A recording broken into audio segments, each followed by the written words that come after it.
जय माता दी दोस्तों, तपोभूमि क्लासेस पर मैं अवधेश भदौरिया आप सभी का स्वागत करता हूं। आज का टॉपिक प्रतियोगी परीक्षा की तैयारी कर रहे छात्रों के लिए तो महत्वपूर्ण है ही साथ उन सभी लोगों के लिए महत्वपूर्ण है जो इस परीक्षा की तैयारी नहीं भी कर रहे हैं, क्योंकि आज हमारा जो टॉपिक है वो पर्यावरण के मुद्दे पर आधारित है। मध्य प्रदेश के छतरपुर जिले में लगभग 2.5 लाख पेड़ काटे जाने की व्यवस्था हो चुकी है, तैयारी हो चुकी है। ऐसा क्यों हो रहा है, क्या वजह है, उनको इस वीडियो में हम विस्तार पूर्वक समझेंगे। तो दोस्तों, इस वीडियो को पूरा जरूर देखिएगा और उसके बाद इस मुद्दे पर कमेंट में अपनी राय भी बताइएगा और हो सके तो इसे ज्यादा से ज्यादा लोगों तक शेयर भी कीजिएगा। दोस्तों, अभी आपने एक स्लोगन देखा, आपने एक हैशटैग देखा होगा, सेव बक्सवाहा फॉरेस्ट।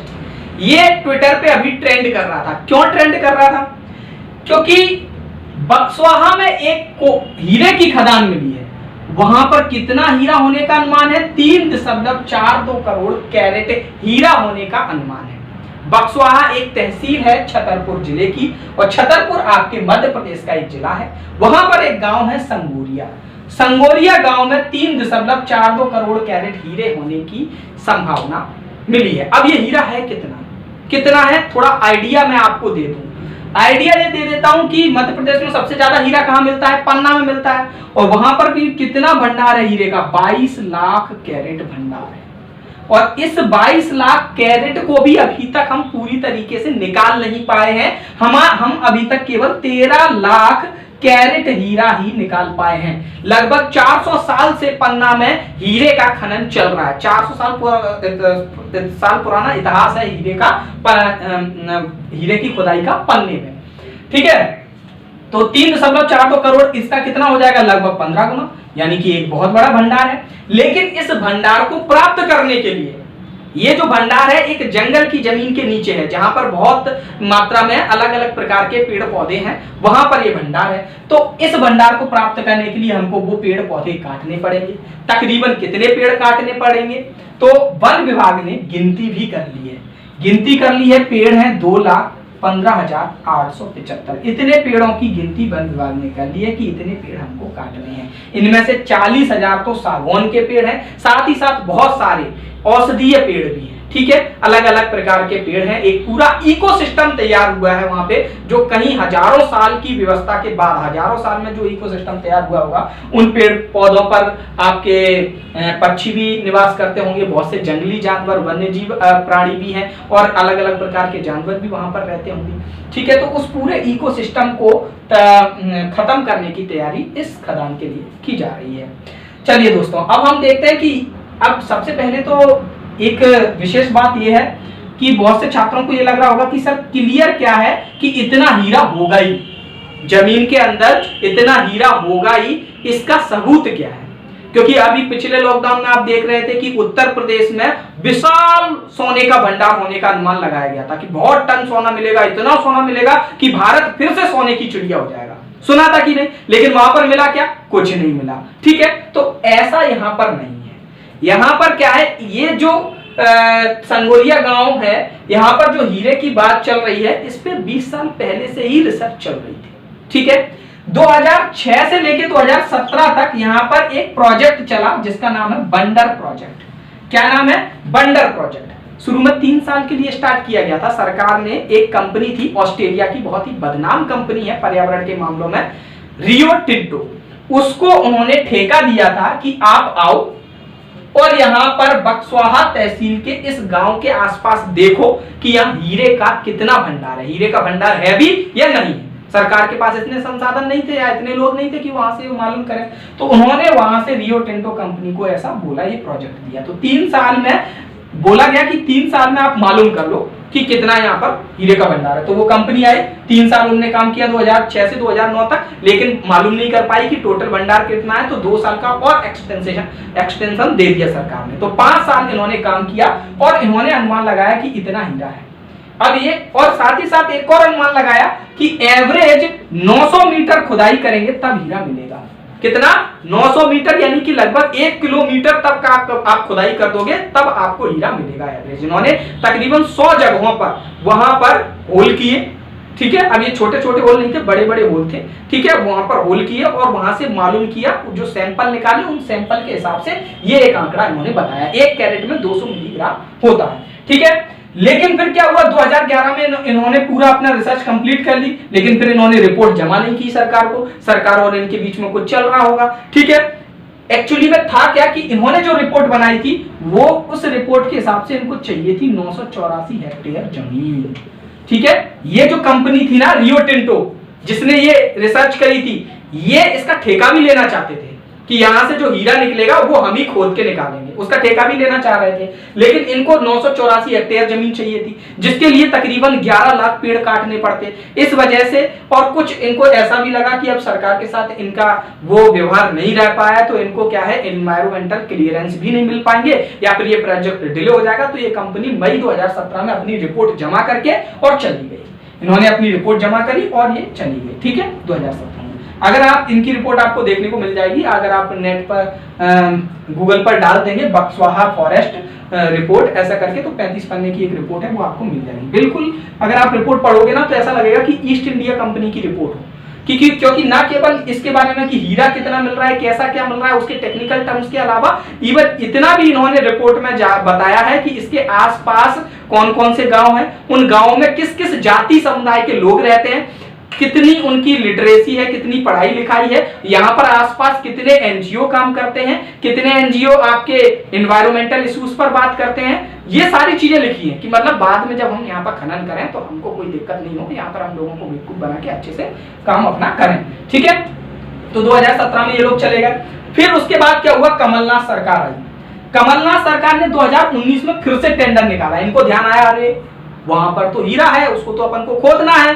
ठीक है, तो इन्होंने 2019 में टेंडर निकाला और टेंडर में केवल 2 कंपनियों ने भाग लिया, बिरला ग्रुप की एसएल प्राइवेट लिमिटेड और अडानी ग्रुप की कंपनी। इन 2 लोगों ने भाग लिया। अब चूंकि कमलनाथ सरकार थी, अडानी ग्रुप को नहीं मिल पाया। ठीक है, इनने ज्यादा बिड लगाई, इन्होंने 55,000 करोड़ रुपए की बिड लगाई और 50 साल के लिए वह जमीन सेंगोरिया गांव की जमीन को लीज पर ले लिया। सरकार ने 50 साल के लिए बिरला ग्रुप की एसएल प्राइवेट लिमिटेड को यह ठेका दे दिया कि 50 साल तक आप यहां से हीरा निकालोगे।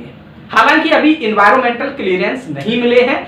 जिस दिन एनवायरमेंटल क्लियरेंस मिल जाएंगे उस दिन से पेड़ों की कटाई चालू हो जाएगी, क्योंकि फिर उनको 50 साल में जितना ज्यादा से ज्यादा हीरा निकाल पाए उतना निकालेंगे। 55,000 करोड़ का अनुमान है कि 50 साल में इतना हीरा वो निकाल लेंगे और इसके बदले में सरकार को क्या मिलेगा। ये 55,000 करोड़ सरकार के नहीं है, ये हम लोगों के नहीं है। ठीक है, हमको इसमें रॉयल्टी मिलेगी 41.55% की रॉयल्टी होती है ना सरकार की, तो रॉयल्टी मिलेगी 55,000 करोड़ का 41.55 यानी कि तकरीबन 22,000 करोड़। कितना रुपए मिलेगा, 22,000 करोड़। ठीक है, कितना रुपए मिलेगा हमको। अब ये रुपए कितना है, थोड़ा इसका भी मोटा आंकड़ा मैं आपको समझाता हूं। जैसे यहाँ पे समझाया था ना ये हीरा कितना है, ऐसे ये रुपया कितना जो सरकार को मिलने वाला है 50 साल में। बाबा रामदेव ने, ये फन फैक्ट मतलब वैसे मैं फैक्ट नहीं ले रहा हूं, पर बाबा रामदेव ने बताया था कि भारत का स्विट्जरलैंड में 1,00,000 करोड़ रुपए रखा हुआ है। कितना, 1,00,000 करोड़ रुपए काला धन जमा है जिसको लेके आना है। ठीक है, तो अगर उसका ये निकालोगे, उसका पर इस पैसे के हिसाब से अगर आप परसेंटेज निकालोगे 22,000 करोड़ कितना होता है, तो आपको निकल के आएगा 0.2%। अब हम तो देखो गणित के टीचर हैं, तो हर चीज आंकड़ों के हिसाब से दिखाना पसंद करते हैं। तो 0.2% यानी कि पूरा भंडारा यहाँ रखा है, लेकिन एक दोने के लिए मरी जा रही है सरकार 22,000 करोड़ के लिए। ठीक, तो ये तो था बिरला की एसएल प्राइवेट लिमिटेड को मिला 50 साल तक के लिए। अब इन्होंने जमीन कितनी ली, पिछली जो कंपनी थी वो तो 984 हेक्टेयर लेना चाहती थी, लेकिन उसी कंपनी ने अपनी रिपोर्ट में बताया था कि 62.64 हेक्टेयर जो जमीन है, इतनी जमीन पर हीरे के भंडार हो सकता है। ठीक है, ज्यादा हो सकता है ऐसा अनुमान लगाया, यानी इतनी जगह पर माइनिंग करनी है। अब ऐसा नहीं है कि इतनी ही जगह लीज पर दी गई है, जगह दी गई है 382.131 हेक्टेयर जगह लीज पर दी गई है। इतना ऐसा क्यों दिया गया है आप खुद ही समझ सकते हो। एक बात बताओ, 1 किलोमीटर तक खुदाई करोगे तब आपको हीरा मिलेगा, तो ये जो मिट्टी होगी उसको डंप कहां पे करोगे, आसपास के इलाके में डंप करोगे, तो उसके लिए भी वो पेड़ काटने वाला जो आसपास का इलाका भी जंगली है वो उसको खत्म करने की परमिशन दी जा रही है। तो 382.131 हेक्टेयर जमीन लीज पे दी गई, क्योंकि वहां पर जब कंपनी 50 साल के लिए रहेगी तो वहां पे कर्मचारी, अधिकारी, इन सब के लिए क्वार्टर वाटर भी बनेंगे, सब जगह पूरा एक तरीके का शहर बन जाएगा, बस जाएगा, ठीक है, इंडस्ट्रियल एक माहौल हो जाएगा वहां पे। तो उस सब के लिए इतनी जगह चाहिए, 382.131 हेक्टेयर। अब बहुत से लोगों को अनुमान नहीं होगा कि हेक्टेयर कितना होता है, तो बीघे का अगर आपको अनुमान है तो 1 हेक्टेयर में 5 बीघा होता है, ठीक है, पक्का बीघा में बता रहा हूं, ठीक है। तो इतनी चीजें हमने समझ ली। अब यहां पर हम ये समझें कि एक और महत्वपूर्ण बात है, इन्वायरमेंटल क्लियरेंस। अभी इन्वायरमेंटल क्लियरेंस इस प्रोजेक्ट को नहीं मिला है, सरकार ने लीज पे दे दी, सब कुछ बात हो गई, सारे एग्रीमेंट हो गए, अभी बस इन्वायरमेंटल क्लियरेंस मिल रहा है। ये क्या होता है? इसमें क्या होता है, विषय विशेषज्ञों की एक कमेटी होती है जो ये डिसाइड करती है कि इसका इन्वायरमेंटल इंपैक्ट कितना पड़ेगा। इन्वायरमेंटल इंपैक्ट किसी भी प्रोजेक्ट का क्या होता है?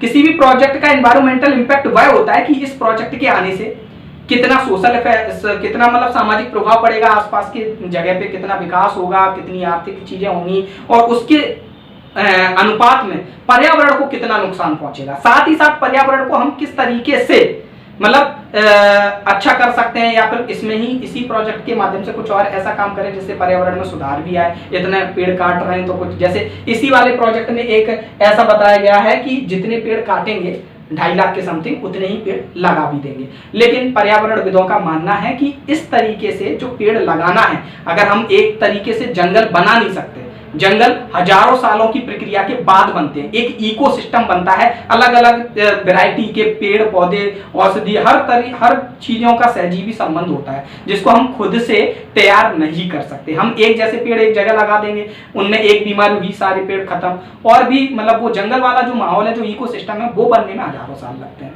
तो लेकिन फिर भी इन लोगों का ऐसा एक सुझाव है कि हम ऐसा करेंगे। अब मैं यहाँ पर आपको बताऊं कि ये जो है ईसी का जो वेटिंग कर रहे हैं वो इनको मिलने की संभावना क्यों है, जिस वजह से ये मूवमेंट चल रहा है सेव बक्सवाहा फॉरेस्ट। आप लोगों को लग रहा होगा कि अरे नहीं, इनको तो मिलेगा ही नहीं, पर्यावरणविद जो होंगे, जो कमेटी होगी वो मना कर देगी। लेकिन कुछ ऐसी चीजें हो रही हैं जिस वजह से ऐसा लग रहा है कि इनको क्लियरेंस मिल जाएगा और यहाँ पर काम चालू हो जाएगा। अब वो चीजें क्या है, देखो, ये जो कंपनी थी ना, बदनाम कंपनी रियो टिंटो कंपनी, जिसने रिसर्च करके बताया था कि यहाँ पर इतना हीरा है, इनकी जो रिपोर्ट थी बिल्कुल ईस्ट इंडिया टाइप की रिपोर्ट, अगर आप देखोगे जाके, मैंने बताया उसके बारे में थोड़ा थोड़ा, उसमें भी ये लिखा था कि यहाँ पर इस प्रकार के औषधीय पौधे हैं, ठीक है, और इस प्रकार के वन्यजीव प्राणी भी हैं, ठीक है। यहाँ पर उन्होंने बताया था कौन कौन से वन्यजीव प्राणी हैं, मैं यहाँ पर बता देता हूं, तेंदुआ, भालू, बारहसिंगा, हिरण, मोर इत्यादि प्रकार के वन्यजीव प्राणी हैं। इसके अलावा और भी प्राणी हैं, ठीक है, ये केवल वन्यजीव प्राणी हैं, ठीक है। और वहां पर पक्षी भी होंगे जिनकी कोई गिनती नहीं हो पाई, ठीक है। लेकिन 2017 में ये जो रिपोर्ट थी उसमें बताया गया था कि ये वन्यजीव प्राणी वहां पर हैं। अब चूंकि वन्यजीव प्राणियों के लिए बहुत सारे नियम है कि वन्यजीव प्राणियों का आप आवास नष्ट नहीं कर सकते, वन्यजीव संरक्षण अधिनियम, और फिर बहुत सारे अधिनियम है इस तरीके के। तो ये जो अधिनियम है, इनके तहत अगर इस एरिया में ये जो 382.131 हेक्टेयर की जो एरिया है, इस एरिया में वन्य जीवों का अगर आवास है तो आप उस आवास को नष्ट नहीं कर सकते। बहुत सारे नियम कानून आप बीच में आड़े आ रहे थे इस प्रोजेक्ट के।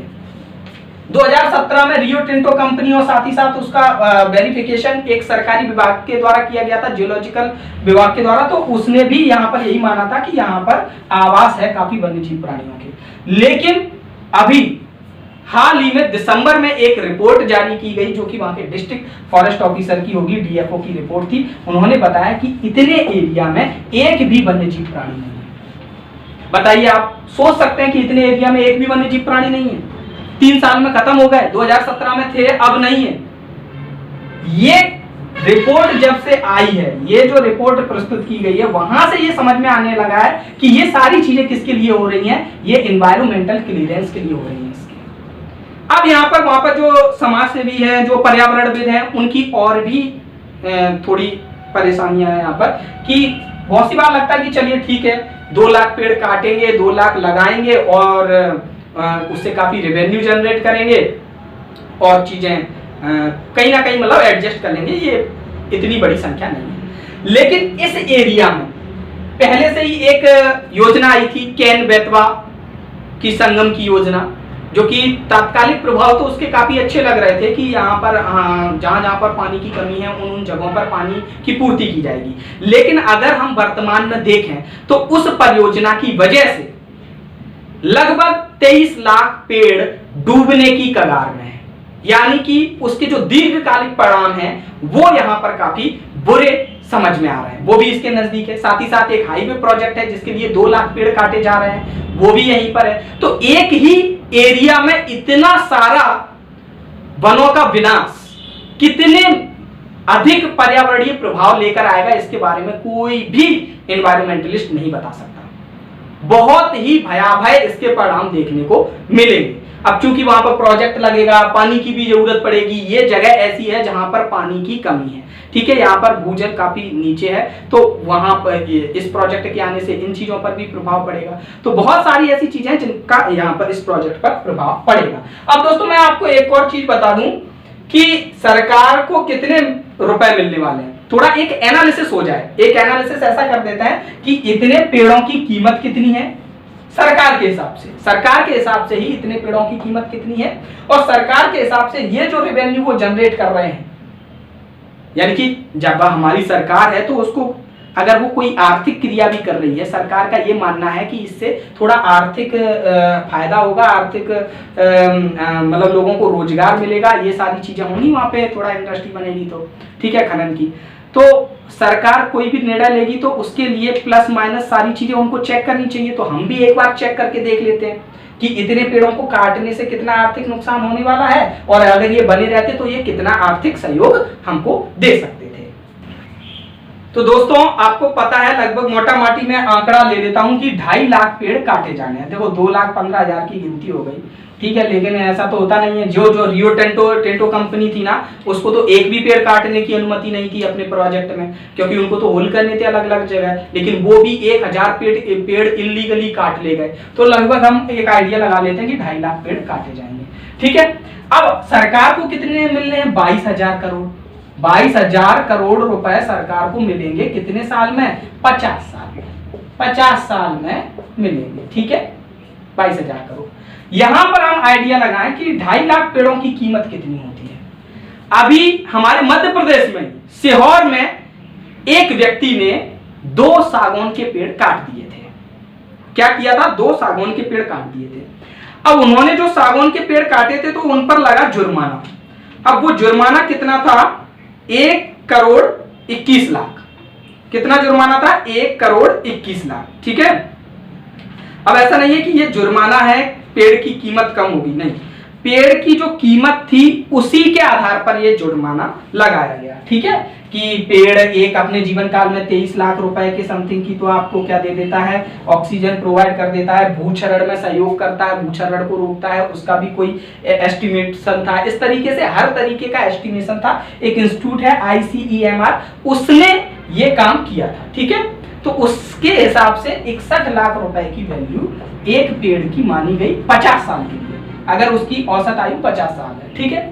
तो बहुत से पेड़ हैं जैसे पीपल है, उनकी ज्यादा आयु होती है, लेकिन फिर भी हम 50 साल एवरेज आयु मान लेते हैं सबकी, और एक पेड़ की कीमत 61 लाख, यानी 61 लाख मान लेते हैं, 60 कर देते हैं, ठीक है। तो 2.5 लाख का अगर आप 60 लाख से गुणा करेंगे, एक पेड़ की कीमत 7 लाख है, ठीक है, तो आपको कितना मिलेगा? आप 2.5 का 25 का 6 में गुणा करेंगे तो ये मैंने पहले से ही देख लिया है, 15,000 करोड़ रुपए मिल जाएंगे आपको। कितने? 15,000 करोड़ रुपए। अब क्या है, देखो, इकोलॉजी इज परमानेंट इकोनॉमी, ये तो परमानेंट इकोनॉमी है। ऐसा तो है नहीं कि 50 साल बाद जंगल खत्म हो जाएगा, नहीं, जंगल तो बना रहेगा। यानी कि जंगल आपको क्या देगा? हर 50 साल में इतनी जगह, जितनी जगह के आप पेड़ काट रहे हो, वो आपको 15,000 करोड़ रुपए की तो उसकी वैल्यूएशन ही है, ठीक है। और ये इस वैल्यूएशन में उसकी औषधीय जो गुण है उनको नहीं जोड़ा गया है, ठीक है। औषधीय गुणों में तो सीधे सीधे जान बच रही है लोगों की, बहुत सारी औषधियां बनती हैं पेड़ पौधों से, ठीक है, बहुत सी मेडिसिन बनते हैं कि नहीं। और ये तो केवल ऑक्सीजन और भूक्षरण, इन 2 चीजों को मिलाकर ही इतना वैल्यूएशन किया गया है, ठीक है। अब सरकार ने खुद ही सीहोर में डिस्ट्रिक्ट फॉरेस्ट ऑफिसर थे, उन्होंने 61 लाख एक पेड़ की कीमत मान के उस पर जुर्माना लगाया था। तो उस हिसाब से अगर देखा जाए 50 साल में 15,000 करोड़ रुपए का रेवेन्यू आपके पेड़ों से ही आ रहा है, जितने पेड़ आप काट रहे हैं। और आपको मिल कितना रहा है? 22,000 करोड़ का रेवेन्यू। और ये रेवेन्यू मिलने के बाद फिर वहां बचेगा क्या? बताओ, वहां क्या बचेगा? उस जगह पे क्या हो सकता है? बात के लिए हमेशा खत्म, सब कुछ खत्म, टाटा बाय बाय, फिर कुछ नहीं बचेगा, बस केजीएफ की शूटिंग हो पाएगी वहां पे। तो यहां पर तो आपको 15,000 करोड़ हर टाइम मिल रहे हैं ना। तो अगर किसी ने निर्णय भी लिया है किसी सरकार ने, तो मुझे नहीं लगता है कि इतना ज्यादा वहां पर इतना ज्यादा हीरा है कि जिसके लिए इस चीज के साथ खिलवाड़ किया जाए। साथ ही साथ कुछ और भी महत्वपूर्ण बातें ये हैं कि वहां पर ऑलरेडी 23 लाख पेड़ डूबने की कगार पे हैं, 2 लाख पेड़ आपके हाईवे प्रोजेक्ट में जाने की कगार पे हैं, वहां का भूजल स्तर काफी नीचा है। ऐसी परिस्थितियों में आप हीरे के लिए, और हीरा है क्या, हीरे से किसी को भोजन तो मिल नहीं रहा है, ठीक है। यहां पर ना केवल देखो 2.5 लाख पौधों पर आपके कितने पक्षी आपके डिपेंड होंगे, बहुत सारे पक्षी डिपेंड होंगे। ये तो मैं डायरेक्टली बातें बता रहा हूं, ठीक है। अगर आप इकोसिस्टम को समझते हैं तो आप समझ सकते हैं कि कोई भी एक प्रजाति अगर लुप्त हो रही है, वहां पर लुप्त प्राय गिद्ध भी है, ठीक है। अगर कोई एक प्रजाति भी लुप्त हो रही है तो उसका असर दूसरी प्रजाति पर पड़ना ही पड़ना है, दूसरी से तीसरे पे, और पूरे पर्यावरण पर उसका प्रभाव पड़ना ही पड़ना है, ठीक है। एक और मोटा माटी अगर मैं आपको बताऊं, अनुमान की बताया जाता है कि एक जो पेड़ होता है, एक पेड़ तो होता है वो अपने जीवन काल में 50 लोगों को आजीवन ऑक्सीजन देने की स्थिति में रहता है, 50 लोगों को आजीवन ऑक्सीजन दे सकता है।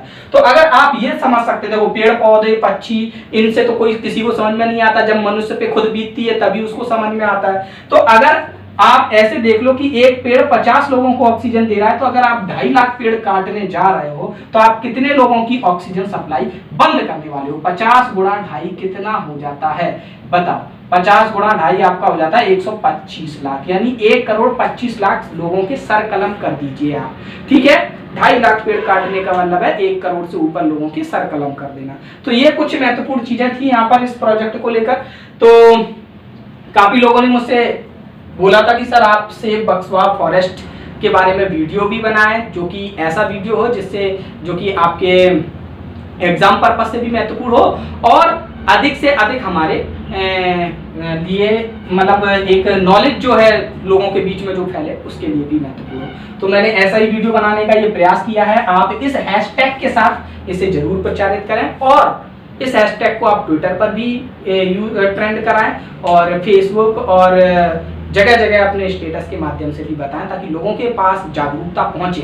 ऐसे समय में जहां पर हमको ऑक्सीजन को खरीद कर लाना पड़ रहा है, ठीक है, तो उस समय पर तो कम से कम हम पेड़ बचाने की इस मुहिम में शामिल हो जाएं, ठीक है। तो मिलते हैं अगले लेक्चर में। धन्यवाद। जय माता दी।